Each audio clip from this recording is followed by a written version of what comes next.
Halo R, apa kabar R? Sekarang kerja di mana R? Halo Kak, ya sekarang lagi kerja di Puskesmas Kak. Oh, udah lama kita nggak ketemu loh.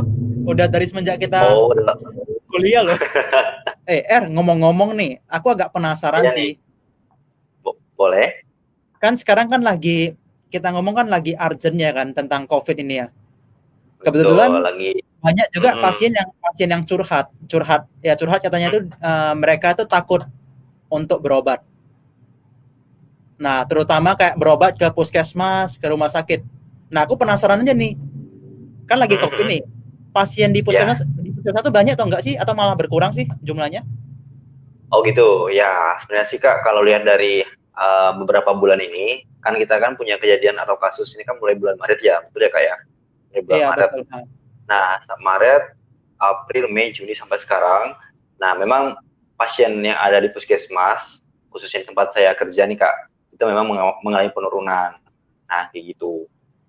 Untuk jumlahnya, ya mungkin biasanya sih Kak, untuk per hari kami bisa melayani pasien itu dari 10 orang sampai 15 orang. Ya, kalau dilihat rata-rata untuk satu bulannya itu yang paling enggak setiap bulan itu 300-an orang, kayak gitulah Kak. Cuma untuk Oh, saat ini karena masa-masa pandemik, kayak gitu, jadi benar yang dibilang kakak tadi, jadi jumlah pasien ini mulai penurunan. Entah itu mungkin karena memang masyarakatnya memang sudah merasa sehat, atau mungkin mereka terkendala karena ya takut lah dalam tanda kutip gitu kan, karena gara COVID-19 ini. Jadi ya paling enggak kalau dihitung pas kami rekap-rekap, ya untuk sehari itu mungkin 5-10 orang Kak. Jadi yang mengalami penurunan lah kayak gitu. Sebulannya ya sekitar 150-an sampai 200-an orang lah pasien kunjungan kayak gitu. Ya kadang-kadang pernah kemarin 150 orang aja gitu. Gitu. terus nih, saya Oh, sempat sih dengar kadang kan entah dari berita atau dari ada beberapa juga dari orang juga ya. Kalau hmm. kalau di puskesmas itu tes seperti tes rapid atau tes swab testnya itu gratis nggak sih? Atau bayar itu? Oh, gini gak, kalau kita punya nih, memang untuk saat ini ada beberapa puskesmas yang memang sudah dilatih untuk swab. Ada juga yang enggak, Kak, tergantung dari Oh, uh, jumlah kasusnya, Kak. Kalau misalnya di wilayah tersebut punya kasus, ditemukan indikasi mengarah ke COVID-19 berdasarkan hasil rapid, nah nanti mungkin akan diikutkan untuk pelatihan, supaya nanti bisa melakukan tes swab kayak gitu. Tapi untuk puskesmas yang tempat saya kerja ini, Kak, memang kita melayani apabila ada pasien atau pasien yang memang terindikasi COVID, mungkin punya riwayat perjalanan atau tanda-tanda seperti batuk pilek atau sesak napas maupun demam, ya kita akan langsung rapid. Jadi punya alat rapid test kayak gitu Kak. Cuma untuk gitu. swabnya, Nah, kalau untuk swabnya sih sendiri kita masih belum ini. Kalau tempat saya sih Kak, puskesmas tempat saya bekerja masih belum ada kayak gitu. Karena kita masih mengikuti standar yang ada di rumah sakit. Jadi apabila memang ada terindikasi akan kita isolasi dulu. Kalau misalnya nanti memang mengeluarkan atau menimbulkan tanda-tanda yang mengarah ke arah COVID-19, baru kita buatkan surat, nanti akan oh, ditindaklanjutkan jadi di seperti rumah sakit. istilahnya Oh, dirujuk lah ya, dirujuk ke rumah sakit lah ya. betul, ya Oh. betul nggak, dirujuk ke rumah sakit, rujukan lah kayak gitu di wilayah sini. Nah, ngomong-ngomong nih, ada Ah, nggak sih ya, syaratnya kalau misalkan pasien mau berobat di puskesmas pada saat zaman kayak COVID kayak gini? Contoh, kan nih ada dia Kak. wajib pakai masker, harus pakai face shield, atau ada persyaratan seperti apa ya? Ya, gini Kak, kalau di tempat kita sih, ya yang pertama, ya pasti kan mengikuti protokol kesehatan nih. Ya, jadi Iya. setiap pasien yang datang berobat itu kita himbau untuk selalu menggunakan masker, yang pasti Kak, menggunakan masker, terus juga kita siapkan tempat cuci tangan di depan pintu masuk, kemudian juga kita melakukan pemeriksaan suhu tubuh yang pakai termogan itu, tembak-tembak ke Iya. kepala, terus juga uh, kita siapkan tempat duduk yang memang sudah diatur jaraknya 1-2 meter gitu. Jadi mereka yang antri Kak gitu. Dan kita pun yang petugas kesehatan juga mengikuti protokol kesehatan supaya tetap aman lah gitu. Pasien juga aman, kita juga aman gitu Kak. Hmm, Mm-mm. iya iya. Ngomong-ngomong nih tentang puskesmas nih. Iya, Saya kan kita kita kan juga pernah magang lah ya, magang di puskesmas. iya Kak. Nah, penasaran tuh, biasanya di puskesmas tuh ada yang gratis kan katanya kan, dan ada juga yang berbayar ya? Ada Atau yang semuanya berbayar. gratis nggak sih? Contoh yang berbayar itu seperti Ya, apa ya? Oh, oke, gini kayak sebenarnya sih untuk himbauan pemerintah atau mungkin semua pemerintah ya entah di kabupaten atau kota ataupun provinsi ataupun di seluruh Indonesia kan memang menghimbau untuk semua uh, orang mengikuti program JKN kayak atau Jaminan Kesehatan Nasional atau yang kita kenal dengan BPJS itu kayak. Nah, memang semua orang mungkin sudah punya BPJS Kak, cuma ada beberapa yang aktif dan non aktif. Nah, kenapa kok kayak gitu? Karena kalau mungkin di masing-masing pemerintahan lah atau di pemerintah daerah mungkin ada yang mampu menanggung untuk semua masyarakatnya, ada yang enggak Kak. Nah, apabila dia mampu menanggung berarti otomatis semua masyarakat di wilayah kerjanya kan terhandle nih sama BPJS, otomatis dia juga akan berobat gratis. Nah, tapi ada juga kasus Kak di mana mereka yang pemerintah daerahnya mungkin nggak mampu untuk menghandle semua masyarakatnya. Jadi ada masyarakat tertentu yang mereka handle, contohnya masyarakat yang memang kurang mampu, gitu. Jadi mereka yang tidak masuk ke kriteria kurang mampu, ya akhirnya BPJS-nya mungkin nggak ditanggung pemerintah, ya mungkin dihimbau untuk mandiri. Nah, mereka yang mandiri ini juga yang bayar sendiri. Nah, mereka yang nggak mau atau mungkin nggak bisa membayar iuran setiap bulannya Kak, dan otomatis kan BPJS-nya nggak aktif nih. Nah, ketika mereka berobat, ya mereka kita masukkan ke pasien umum dan mereka dikenakan biaya. Nah, biayanya ini ya kita mengikuti perda atau peraturan daerah, ya sudah ada ketentuannya. Jadi nggak bisa kita melebihi dari ketentuan tersebut, gitu. Tapi kalau BPJS ya gratis. Gratis ya. Berarti kalau misalkan saya kepengen yang gratis tadi, maksudnya saya bisa langsung daftar ke puskesmas sana nggak sih? Atau saya harus melalui lembaga BPJS lain gitu? Harus ke lembaga BPJS Kak, karena kalau puskesmas ini kan cuma untuk ngecek apakah pasien ini aktif atau enggak BPJS-nya gitu. Tapi kalau misalnya dia aktif, ya kita akan melayani seperti pasien BPJS, ya walaupun dia enggak itu tetap dilayani juga, cuma bedanya kan dia akan berbayar kayak gitu tadi.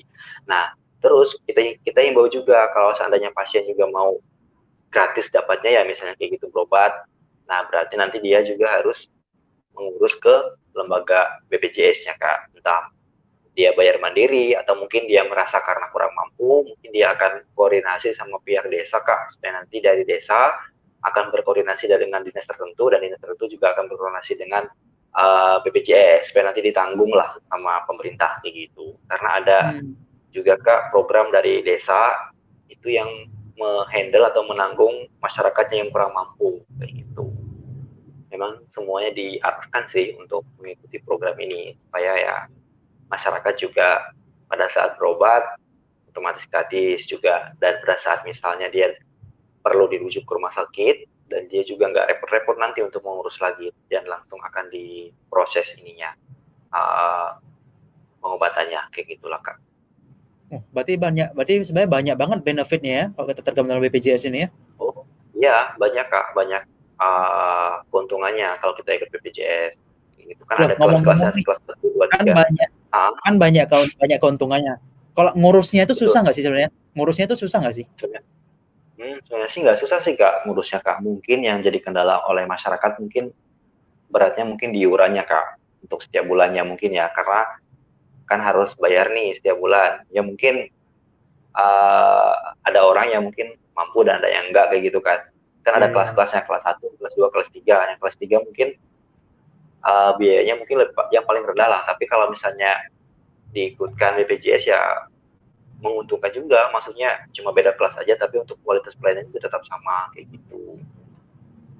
Dan dia ngurusnya nggak ribet Kak, langsung aja ke BPJS ya langsung, dan nanti akan diarahkan sama petugas di sana persyaratannya apa, mungkin seperti KTP, kartu keluarga, terus identitas yang lain kayak gitu, dan mengisi form yang sudah disediakan gitu, dan prosesnya pun nggak lama, mungkin paling lama ya Kak mungkin sekitar 2 minggu aktif kayak gitu, dan sudah bisa digunakan BPJS-nya. Gitu. Ngomong-ngomong lagi nih, sebenarnya penyakit yang sering dikeluhkan pasien di puskesmas, jadi kayak penyakit yang paling sering dialami oleh pasien yang berobat di puskesmas itu apa? Iya. Mungkin ini kayak penyakit-penyakit umum ya, penyakit-penyakit yang umum kadang-kadang musiman gitu kan, kadang musiman gitu. Nah, biasanya sih kalau pasien di tempat kami, di puskesmas kami, itu Kak, ini Kak, contohnya seperti ispa, batuk, pilek, radang tenggorokan, nah ini cukup banyak lah gitu. Kemudian mialgia Kak, kayak badannya agak capek, kayak kram, atau sakit-sakit badan Nyeri-nyeri otot gitu. gitu. Oh, nyeri-nyeri otot juga. Terus juga kadang-kadang ini Kak, yang paling sering juga mah Kak, mah atau asam lambung kayak gitu. Terus juga ada beberapa juga yang kalau usia-usia lanjut nih Kak, seperti hipertensi ataupun DM, tapi kebanyakan hipertensi sih Kak, kayak gitu. Ya itu sih yang Kebanyakan. kebanyakan, atau enggak demam kayak gitu, febris. Terus juga ada juga ini Kak, pusing ya, rata-rata kebanyakan itu aja sih keluhannya Kak. Kalau misalnya yang lebih, maksudnya yang kita nggak bisa tangani di sini, kadang-kadang kita akan dirujuk ke rumah sakit terdekat gitu Pak. Lah, ngomong-ngomong, kamu udah berapa lama ya kerja di puskesmas? Sudah 1,5 tahun sih Kak kerja di sini. 1,5 tahun ya. Wah, kalau boleh kan Ya, udah banyak pengalamannya ya, banyak banget. Kalau menurutmu nih, ya lumayan, lumayan. kesulitan yang kesulitan yang kamu alami selama kerja 1,5 tahun di puskesmas itu seperti apa sih? Boleh sharing nggak? Kesulitan kayak, oke, Iya. boleh banget. Jadi Kak, jadi kesulitan sih mungkin Kak sebagai tenaga kefarmasian, kayak kadang-kadang Iya. saya sih merasa kurang tenaga sih Kak, kurang tenaga karena beban kerjanya cukup berat kayak gitu, cukup banyak, karena saya juga di pelayanan, saya juga nanti di gudang farmasi gitu Kak, kayak gitu.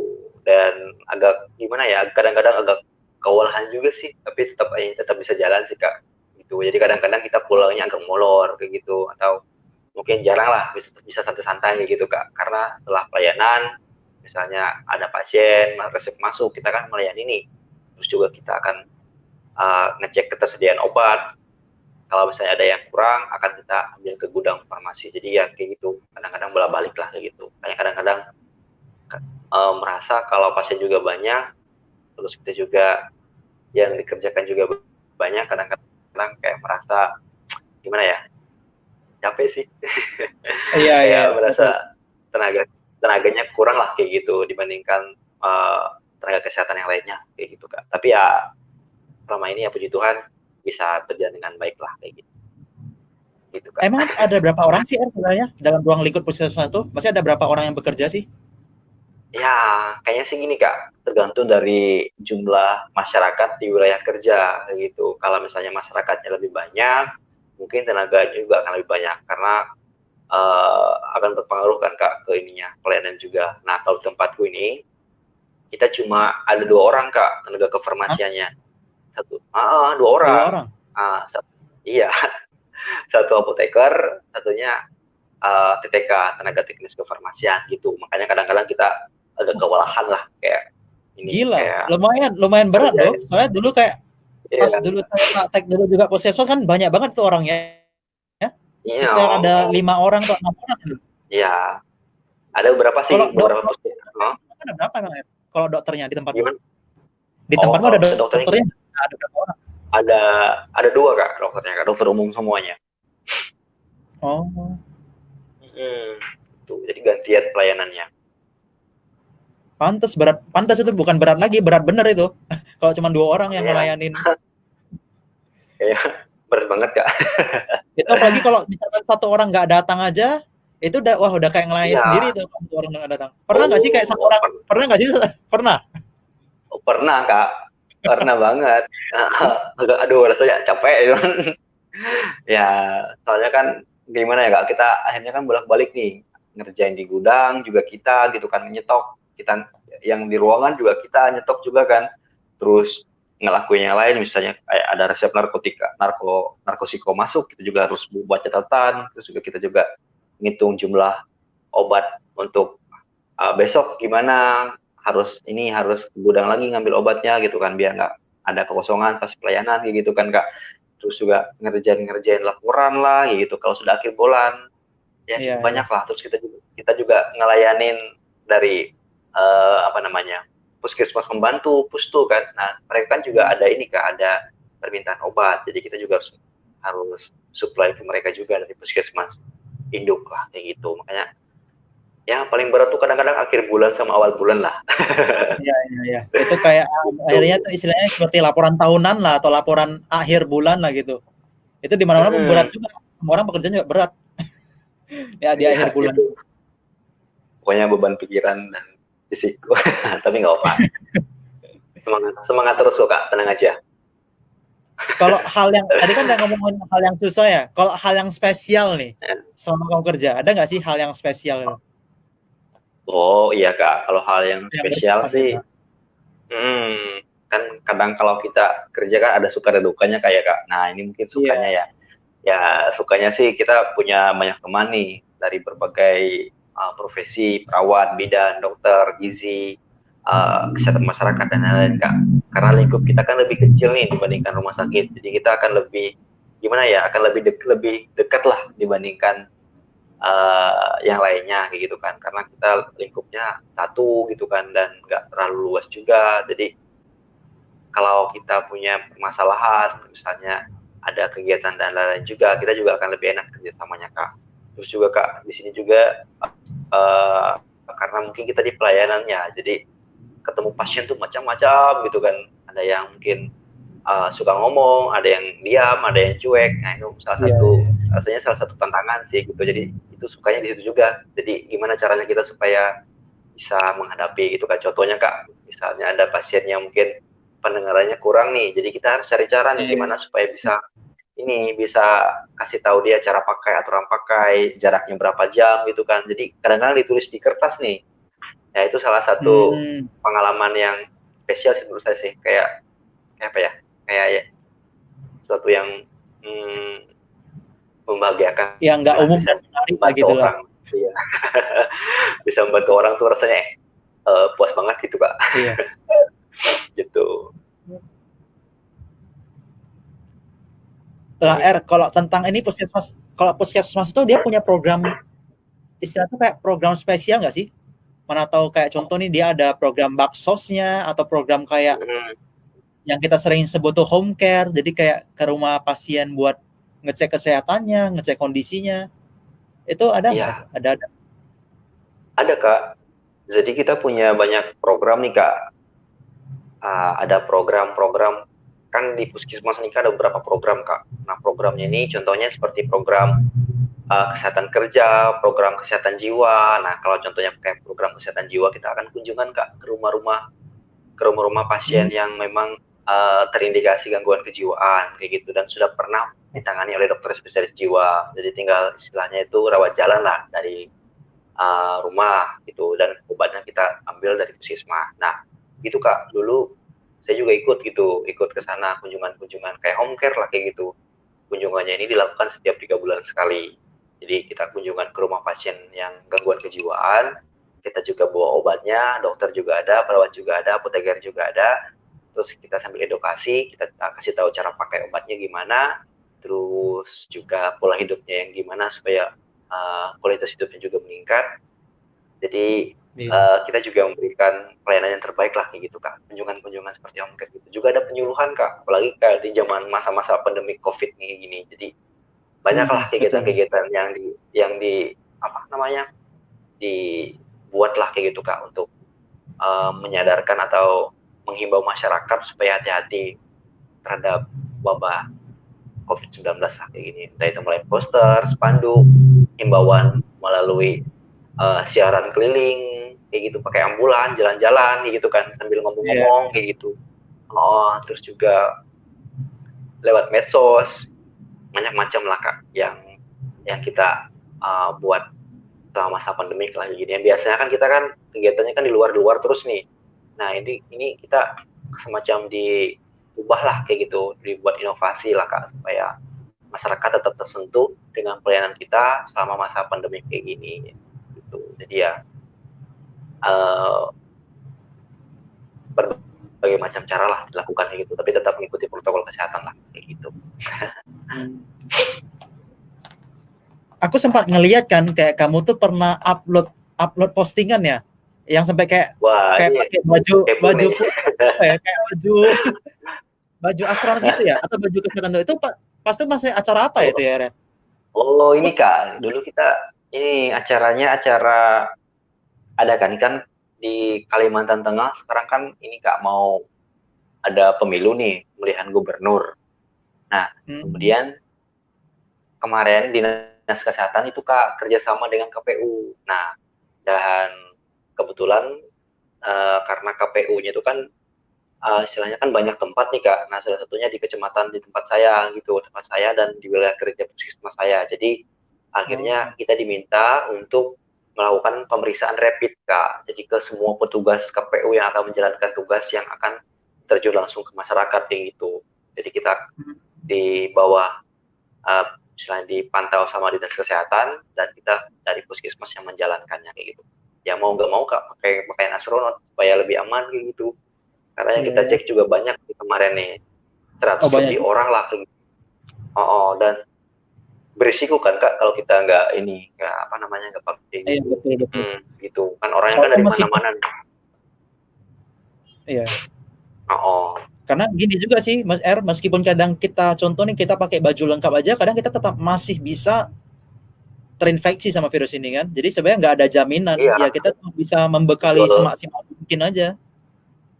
Iya, kita ini cuma kayak apa ya, jaga-jaga lah kayak gitu ya, walaupun kayak Kakak bilang tadi nggak menutup kemungkinan juga kita akan mungkin ya, kita juga nggak mau sih mungkin akan terindikasi ke arah sana, cuma kan lebih baik kita tetap jaga keamanan lah dengan menggunakan baju itulah walaupun panas Kak.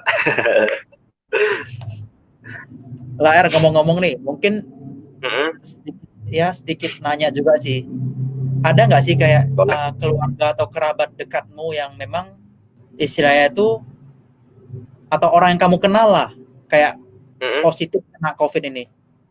Maksudnya dia positif atau mungkin sampai dengan ya maaf cakap sampai dengan dia meninggal karena penyakit ini, ada nggak sih orang yang kamu kenal atau mungkin sejauh ini? Kalau sejauh ini sih Kak, kalau yang keluarga terdekat ataupun orang-orang yang saya kenal kayak masih belum ada sih Kak yang memang terindikasi positif. Cuma kalau untuk reaktif punya, tapi setelah di swab hasilnya negatif kayak gitu. Negatif. Tapi ya itu Kak, memang di tempat saya ini memang cukup riskan lah kayak gitu. Ya saya sih tinggalnya di kecamatan kayak memang di kabupaten yang jaraknya mungkin sekitar 1 jam dari sini, itu memang lumayan banyak sih Kak kasusnya Kak. Lumayan banyak kasus yang mungkin gimana ya, mungkin orang-orang yang membawa mungkin dari luar daerah mungkin, atau mungkin mereka yang kerja di perusahaan mungkin ketemu orang-orang dari berbagai banyak tempat, atau mungkin mereka memang ya kurang mengikuti protokol kesehatan lah kayak gitu Kak. Jadi rasanya kurang udah sering-sering dihimbau lah kayak gitu. Mungkin orang juga sadar sih Kak, cuma mungkin kesadaran untuk takut. Iya. Karena kadang susah aja sih, susah merubah hal baru gitu, susah ngikutin hal baru. Betul. Padahal tujuannya kan baik. Tujuannya baik kan untuk mencegah penyebaran. Gitu. Cuman memang begitu sih sama yang tadi kamu ngomong tuh, kebanyakan yang memang orang yang di daerah pedesaan juga agak jarang sih terkena positif COVID ini. Kebanyakan orang-orang yang memang kerja di daerah perkotaan, atau biasanya juga contoh juga biasanya sih kayak orang pedesaan kena itu karena masyarakat itu bekerja di kota. Betul Kak. Kayak ketika dia pulang itu dia membawa penyakit itu. Ya mungkin pada awalnya juga dia nggak merasa lah, karena kan virus ini kan juga nggak kelihatan dan nggak serta-merta tuh nimbulin efek gitu loh. Jadi karena kita kadang keluarga dekat terlalu berpikir positif kali ya, akhirnya kita nggak melakukan protokol kesehatan. Gitu, kadang-kadang kayak apa ya, kayak merasa aman lah kayak gitu Kak. Sedangkan kita kan sekarang kan juga masih dalam situasi pandemik kayak gitu ya. Jadi harusnya kan masyarakat juga ini tetap mengikuti protokol kesehatan, juga kan keamanan buat saya sendiri kan, dan juga keamanan buat orang lain. Gitu. Iya, ngomong-ngomong nih R, kan kamu juga punya usaha apotek ya. Oh, kecil-kecilan. Iya, terdampak nggak sih R? Maksudnya terdampak nggak sih sama ini? Sebenarnya susah nggak sih R ngelola apotek di pedesaan? Maksudnya sainganmu banyak nggak di daerah sana? Jadi aku nih setiap minggu harus datang ke kota Kak. maksudnya untuk order obat kayak gitu. Karena kan namanya buka bener. usaha kan suatu resiko juga, tinggal gimana cara kita bisa nge-handle itu atau tidaknya.